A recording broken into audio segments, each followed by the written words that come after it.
La cara del miedo. El miedo, vea pues, es como un susurro en la oscuridad, una sombra que no viene de afuera, sino de adentro. No es el coco debajo de la cama, ni el man sospechoso que se ve en la esquina de noche. Es más bien, que sospechamos que somos debiluchos y nos sentimos inseguros frente a lo inmenso que es este paseo llamado vida. Desde que caemos en cuenta de que no somos eternos, el miedo se nos mete en la cabeza, como un inquilino que no paga arriendo. Nos da susto quedarnos solos, nos asusta la muerte, el vacío. Nos mata el miedo de no ser suficientes, de no ser queridos, de andar por la vida sin encontrarle la comba al palo. Pero venga, ¿y si el miedo no fuera ese enemigo al que hay que sacarle el cuerpo? ¿Y si en vez de frenarnos, fuera un empujón para vivir con más ganas? El existencialismo nos dice en la cara que aquí no hay libretos escritos ni caminos marcados. Estamos en este mundo, lanzados sin manual, con la angustia de saber que cada decisión que tomamos nos define. Pero, vea. En esa misma angustia, en ese no saber qué va a pasar, también está la libertad. El miedo nos pone la gran pregunta enfrente, ¿cómo vamos a vivir a pesar de él? Podemos salir corriendo, refugiarnos en lo que conocemos, en esas seguridades falsas que nos venden, en los dogmas, que nos dicen cómo es que hay que hacer las cosas. O podemos pararnos firmes, mirarlo de frente, aceptar que no tenemos ni idea de qué sigue, y, en ese acto, afirmar que sí, que aquí estamos y que seguimos pa' adelante. Porque el miedo no se espanta haciéndose loco, se enfrenta abrazándolo. No es andar sin susto lo que nos hace berriondos, sino caminar con él al lado sin dejar que nos mande. Y tal vez, ahí es donde está el verdadero sentido de todo esto, elegir, una y otra vez, mirar el abismo de frente y, a pesar de todo, seguir avanzando. La manipulación del miedo. El miedo, vea pues, es de las emociones más bravas que le rondan a uno en la cabeza. Y cuando alguien lo maneja a su antojo, se vuelve el truco perfecto para hacer que la gente se trague una ideología sin rechistar. No importa si es política, religión, filosofía o hasta economía, el miedo es el cimiento donde se pueden enredar creencias tan fuertes como bejucos en el monte.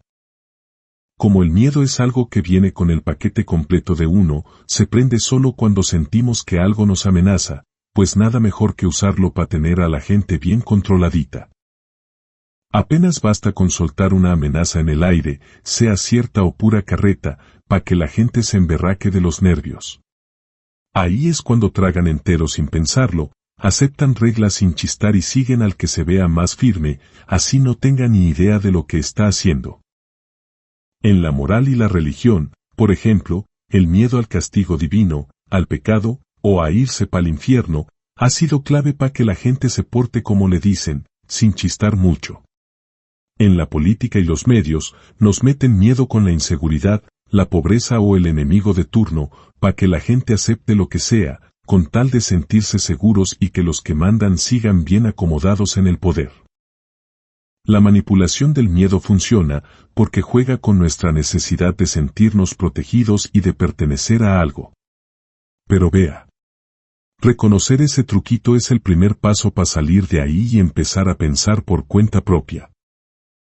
El existencialismo nos dice que el miedo es parte del paquete de la vida, pero no para que nos sometamos, sino para que nos preguntemos qué es lo que realmente creemos, qué es lo que vale la pena. Hay que poner en duda todo lo que nos dicen, y no comer cuento de lo que nos imponen, desarrollar pensamiento crítico y pararnos firmes con autonomía. Respirar bien, mantener la cabeza fría y el corazón tranquilo. Y así, vivir de verdad, con autenticidad y responsabilidad. El miedo como herramienta de control. El miedo se volvió la herramienta más brava para tenernos bien manejados. Y no estamos hablando del miedo natural a la muerte, o al dolor, no, sino de ese miedo que nos meten a la fuerza, que nos siembran bien hondo en la cabeza, disfrazándolo de virtud, de fe y de deber. Ese miedo impuesto es como una cárcel invisible, no la ves, pero la sentís en cada decisión que tomás, en cada pregunta que te guardás, en cada deseo que reprimís. Si no crees, si no obedeces, serás condenado, ¿pero condenado a qué? ¿A que te echen del parche? ¿A que te miren feo en la comunidad? ¿A cargar con la culpa de no hacer lo que te dijeron? Pero, vea pues, desde un punto de vista existencialista, usted no está condenado a nada. Más bien, es libre de elegir qué creer y de encontrarle su propio sentido a la vida. Como decía Sartre, estamos condenados a ser libres, lo que significa que aquí no hay destino marcado, ni un mandamás absoluto que diga cuánto valemos o qué castigo nos toca. Es cada quien el que debe definir lo que es correcto para sí mismo. El miedo se volvió como un celador interno, un ojo que lo sigue a uno pa' todo lado, sin necesidad de grilletes ni castigos de afuera, porque el peor verdugo es el que uno mismo se mete en la cabeza. Y con la moral pasó lo mismo. Lo que antes eran simples reglas para convivir sin darnos en la jeta, se transformó en un código que no se podía tocar. Nos vendieron la idea de que la virtud es obedecer, que la pureza es reprimirse, que la bondad es bajar la cabeza y callar. Nos enseñaron a temerle al deseo, a ver la duda como debilidad, a creer que pensar por cuenta propia es de orgullosos y soberbios. Pero venga. ¿Quién fue el que dijo qué es lo moral y qué no? ¿Quién decidió qué es lo bueno y qué es lo malo? ¿En qué momento la vida dejó de ser una aventura libre, para volverse un caminito cuadriculado donde, si no te salís de la línea, supuestamente te salvás? El existencialismo nos muestra que la moral no está escrita en piedra. Que aquí no hay un reglamento universal dictado por dioses o fuerzas invisibles. Nos recuerda que cada uno tiene la responsabilidad de construir su propia ética, pero no basada en el miedo, sino en una verdadera comprensión de la vida y de los otros. Porque no es la obediencia ciega la que hace a alguien auténtico, sino la capacidad de elegir con conciencia. El truco de manipular el miedo, solo sirve si uno se lo traga entero, sin decir ni mu, y agachando la cabeza. Pero el día en que nos atrevamos a desafiar esa moral impuesta, a pensar más allá de lo que nos dijeron, es cuando empezamos a vivir de verdad. Y ahí, el miedo deja de ser una jaula y se convierte en un motor, el motor para ser libres, para vivir por elección propia, para tener el coraje de construir nuestra propia verdad. Adoctrinamiento y supresión de la duda. Cuando el miedo ya echó raíces, se vuelve pecado cuestionar. Se burlan o satanizan a los que piensan distinto. Se castiga al que dude, con amenazas de que lo van a echar del parche, lo van a señalar, o hasta lo van a condenar a los infiernos. Solo se muestran pruebas que refuercen la ideología, escondiendo todo lo que pueda hacer que la gente empiece a pensar por su cuenta. Generación de una dependencia emocional. El miedo se mezcla con la sensación de refugio y de pertenencia. Aquí estás seguro, aquí sos parte de algo, aquí vales. Se monta un ambiente donde dejar la ideología es lo mismo que quedarse sin identidad, sin protección, sin familia. Uso de la culpa y el sacrificio. El miedo va de la mano con la culpa. El sacrificio es necesario por el bien mayor, aunque no lo entendás. Conclusión, la libertad de pensamiento como antídoto. El miedo manipulado no cría pensadores, cría seguidores. Y para salirse de ese juego, hay que afilar el pensamiento crítico, no tragarse cualquier cuento, y entender que la libertad no es repetir lo que le digan sin chistar, sino atreverse a explorar, a preguntar, sin andar muerto del susto. ¿Cuántas veces has aceptado algo, sin cuestionarlo, solo por miedo? El miedo heredado. Desde pelaos nos enseñan a temer. Si te portas mal, el coco te va a llevar. No hables con extraños, que el mundo es un peligro. Frases que nos dicen con cariño, con la intención de cuidarnos, pero que van dejando raíces bien hondas. Y a medida que vamos creciendo, el miedo se nos pega como la sombra al zapato. Nos da culillo meter la pata, defraudar a alguien, quedar como un bobo. Aprendemos a hacer caso, no porque estemos convencidos, sino porque nos asusta lo que pueda pasar si nos rebelamos. Nos crían creyendo que hay reglas sagradas que no se tocan, mandamases que nadie puede contradecir y trochas por las que es mejor no meterse. Así es como la infancia nos va esculpiendo. No solo con risas y juegos, sino también con advertencias, amenazas disfrazadas y miradas de reprobación. Hasta que un día, cuando ya estamos grandes, nos damos cuenta de que muchas de esas cadenas no eran más que palabras repetidas, cuentos que nos metieron, miedos heredados. Y ahí, si tenemos la berraquera, empezamos a dejar atrás ideas, creencias y hábitos que ya no son útiles para abrirse a nuevas formas de pensar y actuar. La jaula dorada. Samuel, desde que abrió los ojos al mundo, nunca supo lo que era el miedo. Su mamá siempre estaba ahí, lista para agarrarlo antes de que tropezara, para decirle qué hacer antes de que dudara, para advertirle sobre los peligros antes de que se le ocurriera enfrentarlos. No corras, que te podés dar un totazo. No hables con extraños, que el mundo es una selva. No intentes eso, que si fallas, después te vas a arrepentir. Así fue creciendo, en un mundo sin raspaduras ni golpes, pero también sin aventura ni descubrimiento. Nunca tuvo que sortear un obstáculo porque se lo quitaban antes de que lo viera. Nunca tuvo que tomar una decisión porque ya alguien la había tomado por él. Pero un día, Samuel tuvo que salir al mundo real. Y ahí entendió la verdad, la vida no era un caminito asfaltado, sino un terreno lleno de huecos, piedras y cuestas. Un campo abierto donde no había más opción que aprender a andar con sus propios pies. Y entonces, por primera vez, sintió miedo. No miedo del mundo, sino de sí mismo. De su propia flojera. De su falta de herramientas para enfrentarlo. La jaula dorada donde había crecido era bonita, sí. Era segura, sí. Pero ahora entendía el precio de tanta seguridad, nunca le habían enseñado a volar. Caminar con el miedo.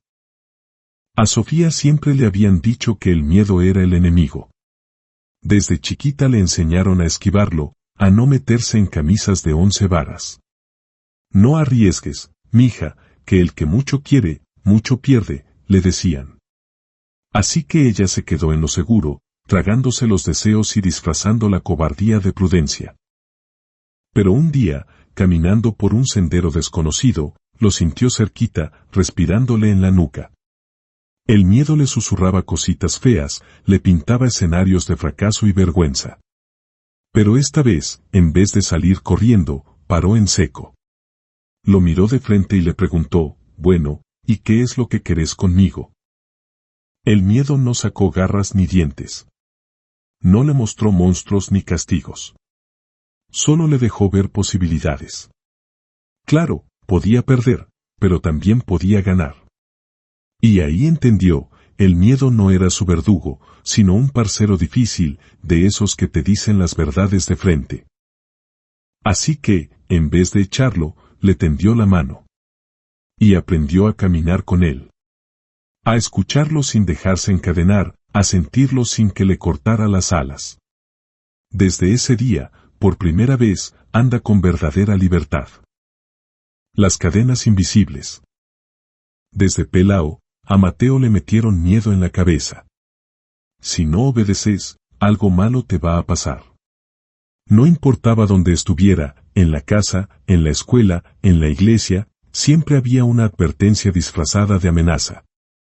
Dios castiga al que duda, si pensás diferente, te van a castigar, el mundo es peligroso, sin estas reglas te perdés. Así creció, amarrado con cadenas que no se veían, pero que pesaban como si fueran de hierro.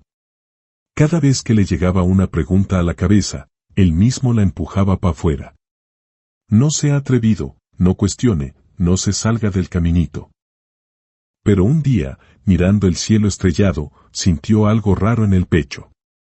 Una idea atrevida, una sospecha rebelde, ¿y si todo esto no es cierto? Le dio miedo, claro.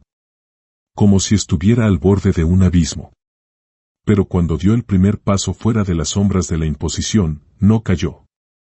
Nada de eso. Se dio cuenta de que el miedo había sido solo un espantapájaros, un guardián de barro. Y al mirarlo de frente, se desmoronó. El miedo al que dirán. Ah, el famoso miedo al que dirán, ese cuentico que nos han metido desde pelados y que, sin darnos cuenta, nos amarra como bejuco al árbol. Es ese sustico que nos hace medir cada palabra, cada paso, solo pa' que no nos miren raro o no hablen mal de nosotros. Y vea, es tan berriondo que hasta nos cambia la forma de pensar y de sentir. ¿De dónde viene ese bendito miedo? La manera de ser, hay gente que es más nerviosita, más pendiente de la aprobación de los demás. La biología, a veces nos sentimos frágiles, como si cualquier chisme o crítica nos fuera a tumbar. La crianza, ¿cuántas veces nos dijeron, cuidado con lo que van a pensar, eso no se ve bien o qué pena con la gente? Desde ahí nos amarraron a la opinión ajena. Las experiencias, si alguna vez nos hicieron el feo, nos criticaron o nos hicieron sentir menos, quedamos con esa espinita de no volver a pasar por lo mismo. ¿Y qué pasa cuando uno vive pendiente de lo que dicen los demás? Evita cualquier problema o discusión, así tenga la razón. Se queda callado o cambia de opinión solo para no incomodar. Se traga sus ganas de hacer lo que realmente quiere. Vive con esa sensación de vacío, como si algo no encajara. ¿Cómo mandarlo pa'l carajo y vivir tranquilo? Entender que vales lo mismo que cualquiera. Ni más ni menos. Aceptar que nunca le vas a caer bien a todo el mundo, y eso está bien. Saber que las críticas no matan. Algunas hasta enseñan, pero no hay que tragarse todo lo que dicen. Aprender a decir lo que pensás sin miedo. Con respeto, pero con firmeza. Trabajar en quererte más. La autoestima es como un caballo, si lo alimentas bien, nadie lo va a tumbar. Ser asertivo, o sea, hablar claro, con seguridad, sin pisotear a nadie ni dejarse pisotear. Hacer las cosas porque te nacen, no porque el resto opine que deberías hacerlas. Y vea.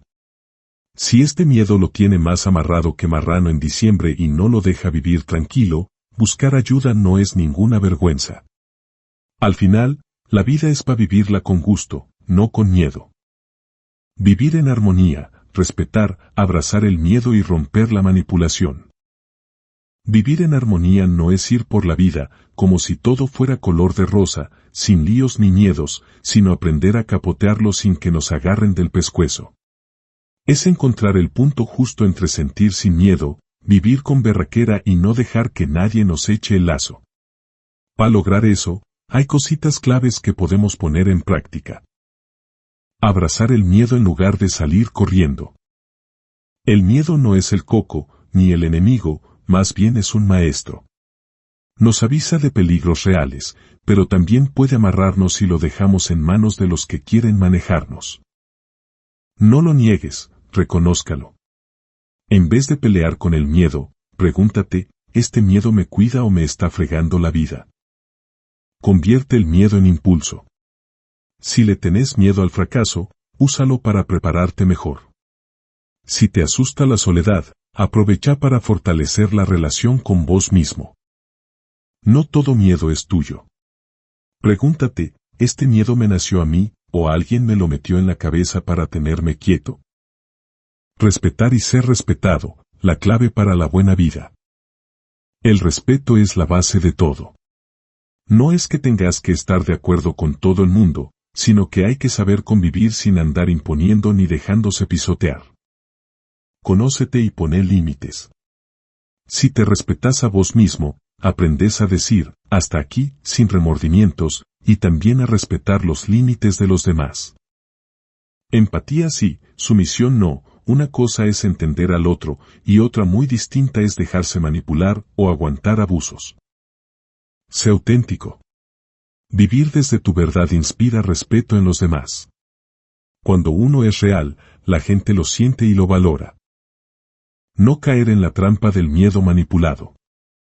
Los medios, la sociedad y hasta algunas personas cercanas usan el miedo para manejar a la gente. Para que no te cojan de marioneta, pregúntate siempre, ¿quién gana con que yo tenga miedo? No decidas con el corazón en la boca. Cuando uno está asustado, la mente se nubla. Respira, pensá y luego sí actúa. Desarrolla pensamiento crítico. No creas todo lo que te dicen. Investiga, cuestiona y no te dejes meter cuentos. Rodéate de gente libre. Quienes han aprendido a vivir sin miedo impuesto son los mejores aliados para liberarte vos también. Conclusión. Vivir en armonía es aprender a cargar con el miedo sin que nos agarre del pescuezo, vivir con respeto y no dejarnos meter los dedos a la boca con cuentos de espanto. Cuando logramos eso, soltamos esas cadenas del temor y empezamos a vivir con berraquera, en paz y libertad. Pregunta para reflexionar. ¿Cuáles de tus miedos son realmente tuyos y cuáles te los han metido otros?